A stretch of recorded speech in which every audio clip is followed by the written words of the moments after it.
Hello everyone, today I'm working on this Bachmann 484. This is probably the worst engine that Bachmann makes. The reason being is they don't tell you on the box the minimum radius that it needs. It doesn't say anywhere.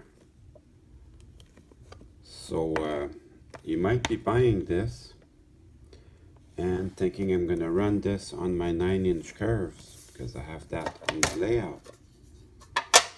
And then what happens when you try it, it hits a 9-inch curves and it just falls off. I see a lot of these for sale on eBay, and they sell them pretty cheap. I think that's the main reason. Other than that, it's a really cool looking model, that is for sure. Not as detailed as the FEF3, but it's tough to resist it. I'm looking at the instructions here. The Bachmann packaging, I actually really like it. And all this stuff here, lubrication, break-in period, that's all true stuff. Troubleshooting, it's also good to read these. Unfortunately, nowhere does it say the minimum radius of this. So I'm kind of sad for people that buy this. Cardo does the same thing. They don't tell you the minimum radius of the engine in the box. So you end up buying this and you get a surprise when you try to work it on your 9-inch curves.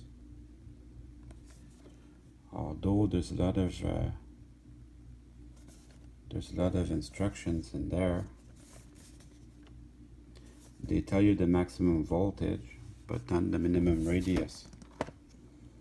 If you read a review though before you buy it, they'll actually tell you. Everyone that's reviewed this engine, they usually tell you the minimum radius. So it's good to watch all these eBay videos. Shadow has a nice channel where they give you a lot of previews of what's coming up. I'm just looking for my instructions here.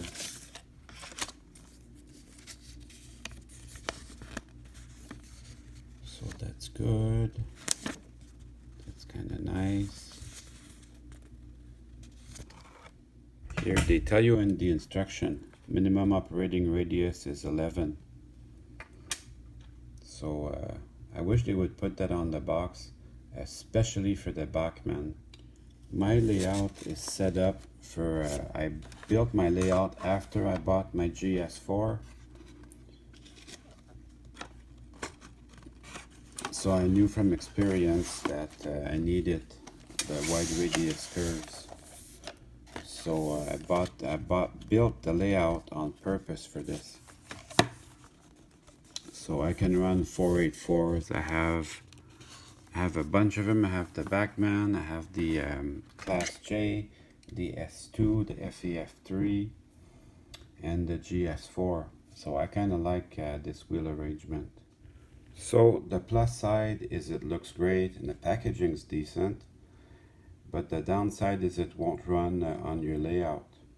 This little guy has an additional problem. It's got a bad motor. I'm going to take the shell off and I'm going to see if I can get it to act up for you. So to remove the shell, there's a little screw here. I just happen to have lost it. And then you can pull the shell out after you remove that. There's 2 tabs here holding it back, but it's not too hard to move. There's also screws at the bottom here that hold your shell in, so you gotta remove them too. Once you get it past these 2 tabs, it's just fairly straightforward.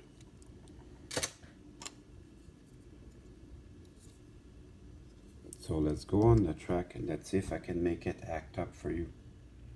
It just simply will not run today. So I've got to take it apart to get to the motor. So first step will be to remove the pilot and trailing truck. And these are not too hard to get to.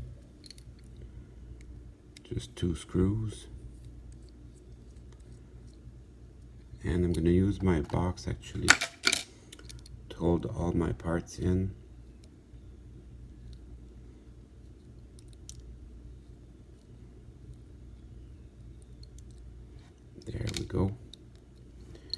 And then the front one. If I keep them upside down like that, the pilot truck and trailing truck will hold the screws in for me. So that's kind of good.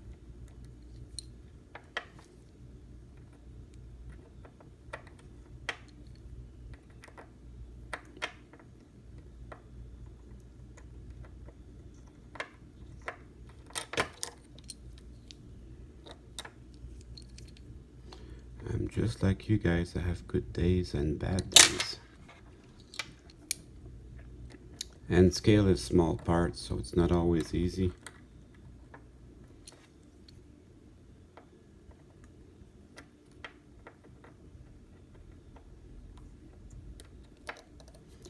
Here we go. And then I can remove the wheels. It's just like a lot of the steam engines I've been doing. You have to remove basically these little pins that hold them in.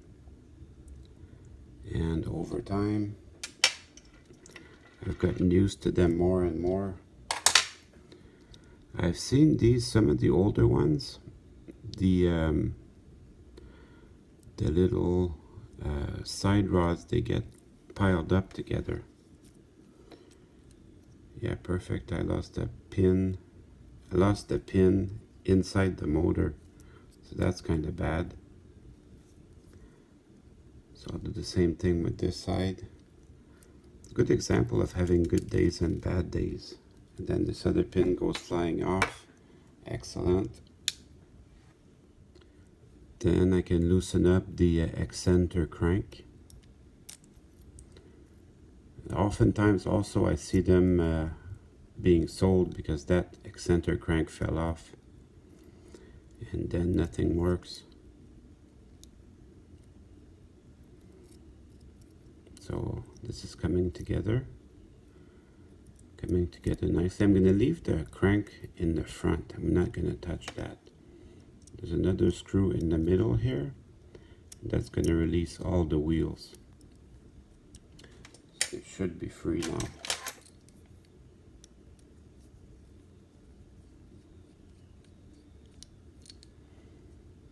On the cathode, this has brake detail on it. On the Bachmann, I guess it's not important, so I can set my wheels to the side.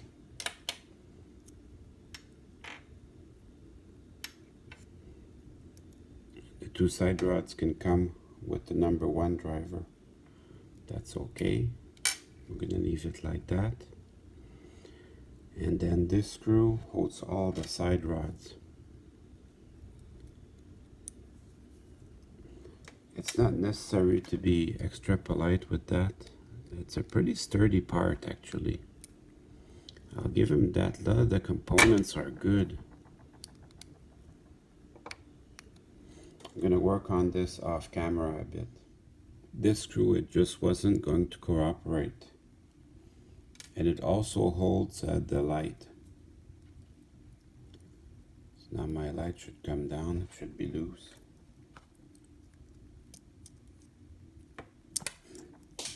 So there goes the light. And then the all the valve gear here. You just have to spread it out a little bit. Spread it out a little bit and it'll just come out. That, like I said, is a pretty good part. And then the front pilot, there's just one screw here. That is pretty simple. But it's still just one part has it all, the air compressors and the coupler and the pilot beam. That goes in there. And then we got our frame. Just 3 screws to spread it apart. The middle of the frame is empty here. That's a nice detail. You can also see the springs. On the real engine, that's all you see in the middle. There's the firebox here, and then everything here is empty. Of course, for an N-scale model, you can't be too picky because you still need room to put all your motors.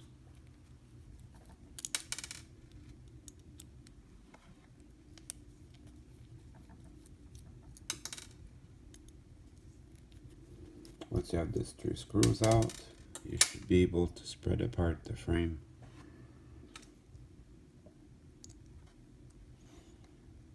Actually, yeah, that's going well.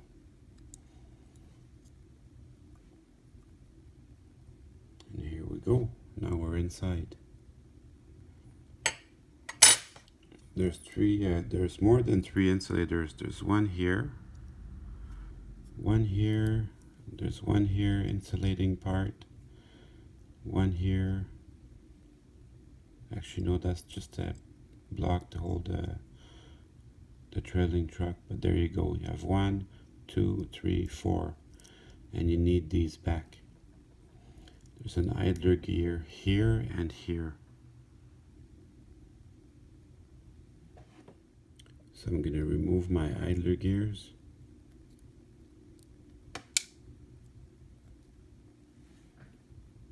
If you ever wonder why a steam engine's so expensive, it's because there's more parts than for your regular diesel. Okay, now I can see why it won't run. Well, I haven't forgotten about my crank pin. It's here. So I'm gonna see what I need to do to remove that. The magnets in the motor are attracting it, so that's why it just doesn't fall out. I'm gonna have to get in there and pick on it. Also,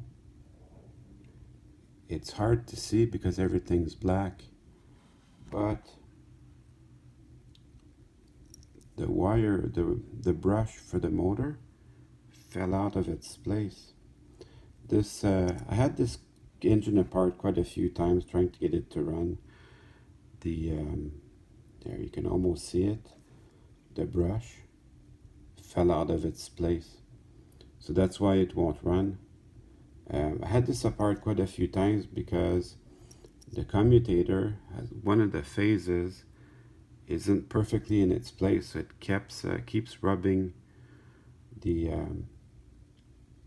brushes the wrong way, and it makes them wear out quicker, and it makes interference and short circuits. Actually, this engine almost caught on fire because of all the shorts. So usually Bachmann motors are excellent. This one, for some reason, it left the factory with a problem, which I've never seen that before. Usually they're very good. So I got my crank pin back, and then I'm gonna try to put the motor back together there for you guys. It actually melted the plastic, so this isn't happening. That motor, it's gone, it's history. Sad, very sad, but that's it for that. So in order to fix that, I went ahead and I got a replacement engine from eBay. So this little guy wasn't too expensive. Probably the person that sold it had the same experience most people did. It just didn't work for his radius of curves. That's kind of bad. So this engine, I'm going to put it back together. I'm going to keep it around for parts, especially the valve gear parts. They have a tendency to disappear, so I'm keeping it just for that. There's several versions of this that are around and you can get. I suggest getting this version, which is the latest version. They do try to improve them every year, and with this engine I feel they did. Just making sure I have all my insulators, and then I'll bring the other side together.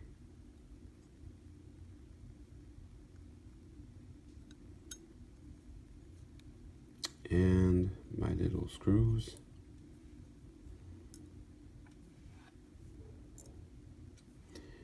These don't have the extra bearings like a Kado does. That's not 100% why the Kado runs better, but definitely is a reason why this one costs less. The Kado they put a lot of enthusiasm into what they do to have the best running N-scale engines ever. They're insane about that stuff.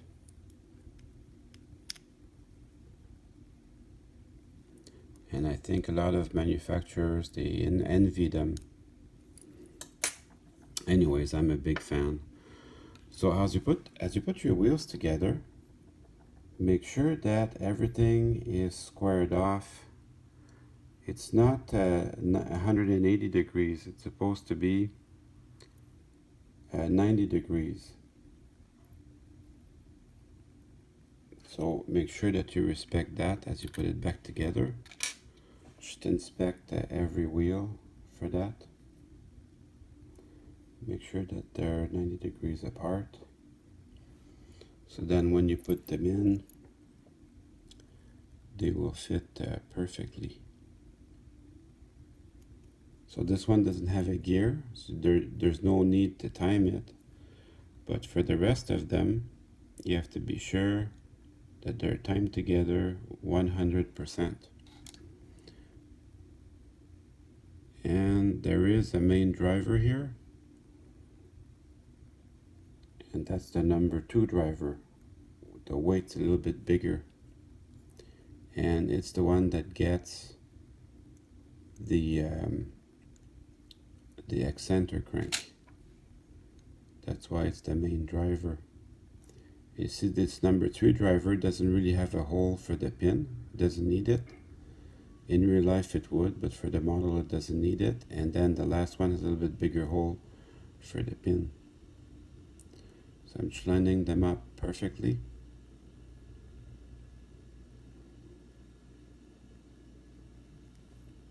And that, you gotta do it well.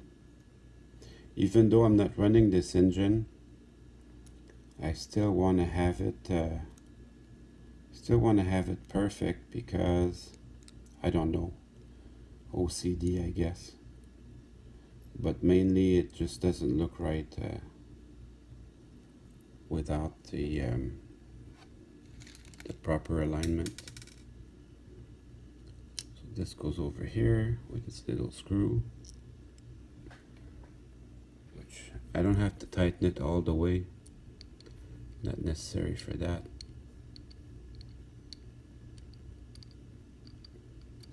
I can put my pins back in at this point.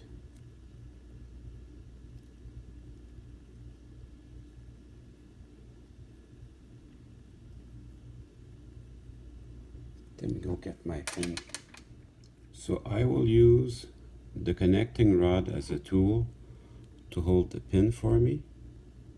And then once I got it lined up, I can press it in.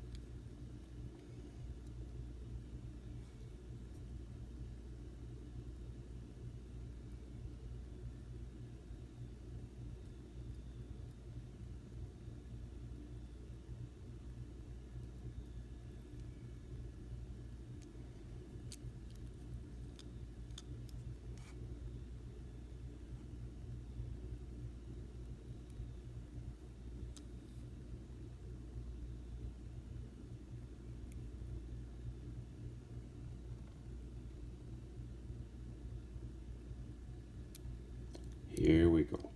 And then I can use my nail and pound it in. And then I'll do the same thing for the other side. Then I can bring all my valve stuff back in. It looks like a big mess, but really it's not so bad. Spread it out so it can go around the firebox there. I guess we'd call it, it's part of the steam goes into the firebox and through this part here to the cylinders. So I guess it would be a cylinder or something. So you keep spreading it out till you have it where it goes.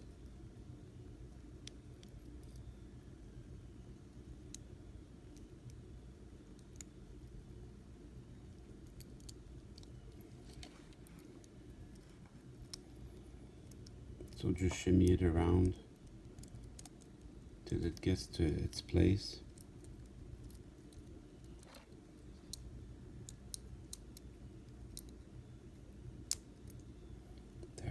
almost there, and there's a little spot for it.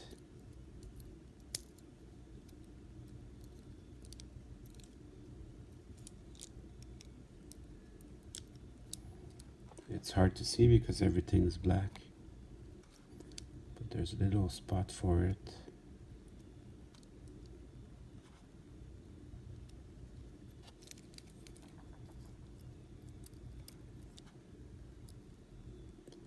Almost there.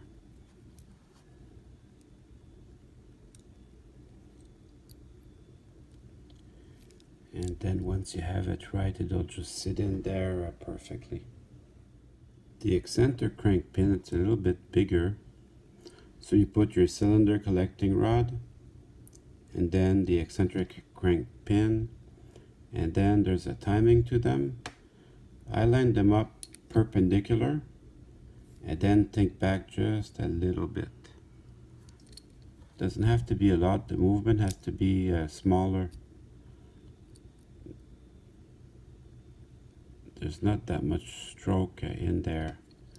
Then once you have it in place, you can pound it in with your screwdriver or your fingernail, whatever you have access to. And then I'm going to do the same thing on the other side. Now that I have this all in place, I'm going to bring back my pilot beam with its little screw. So that is pretty straightforward. I just need a couple more hands here to hold it.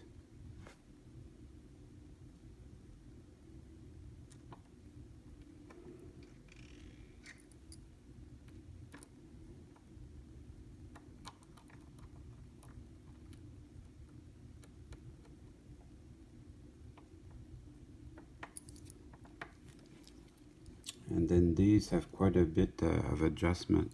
So you have to make sure that you, when you tighten it, that it's straight. Yeah, that looks pretty good. And then the pilot beam, the pilot truck.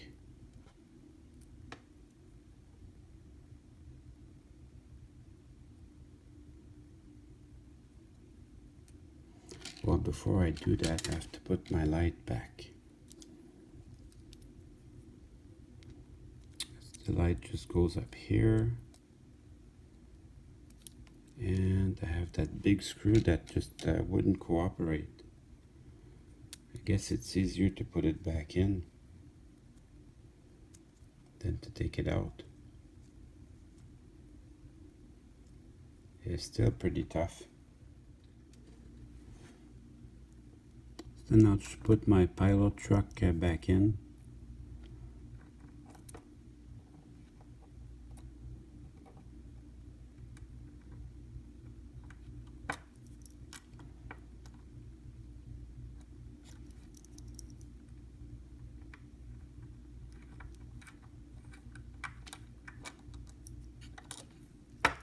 So this engine, I'm going to keep it around for parts, just because I may find one on eBay that's missing a crank pin, or where the valve gear is all messed up.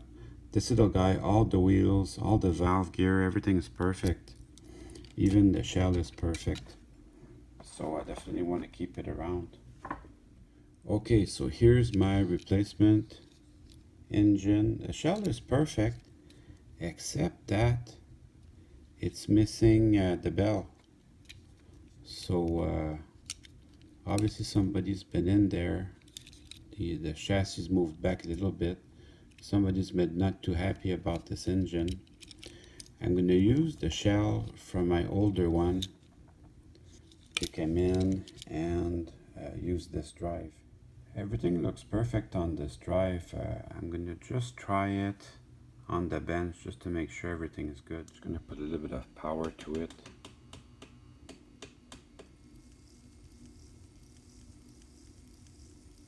So that seems to run pretty good. As good as it's going to get for a Bachmann. I am going to clean the wheels with my rag. as best as I can without disassembling the engine. It doesn't look too dirty, so that should be okay. And I'm gonna put my old shell back on here as best as I can.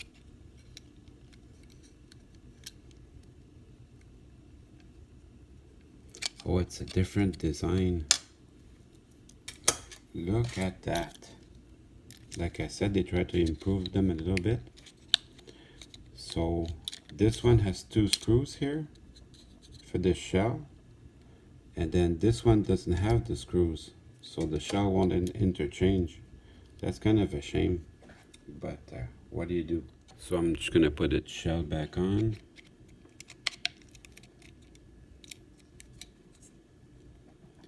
Just to make sure I got everything lined up. So I'm gonna go try it on the track to make sure I'm happy with everything. You know, sometimes you tell yourself, for the money, you know, it's a fun engine to run. I would say, if you're ever thinking of getting one of these, don't. It's not really worth it, unless you have the you know 11 or 12 radius minimum curves on your layout. But even then, it's not such a good runner. Bachmann, they have a couple of mountains. They have a light mountain, a heavy mountain, a two-way door that are excellent runners. The Class J that I have, it's unbelievably cool. Just these, I don't know. I don't know what they were thinking. They just don't run that well. So I do not recommend them. Now I can attach the tender to it.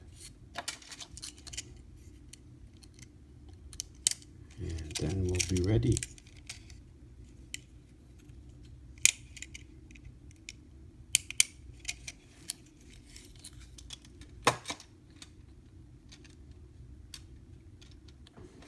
And now it's time to run some trains. Well, I hope you enjoyed the video. I certainly had fun making it for you.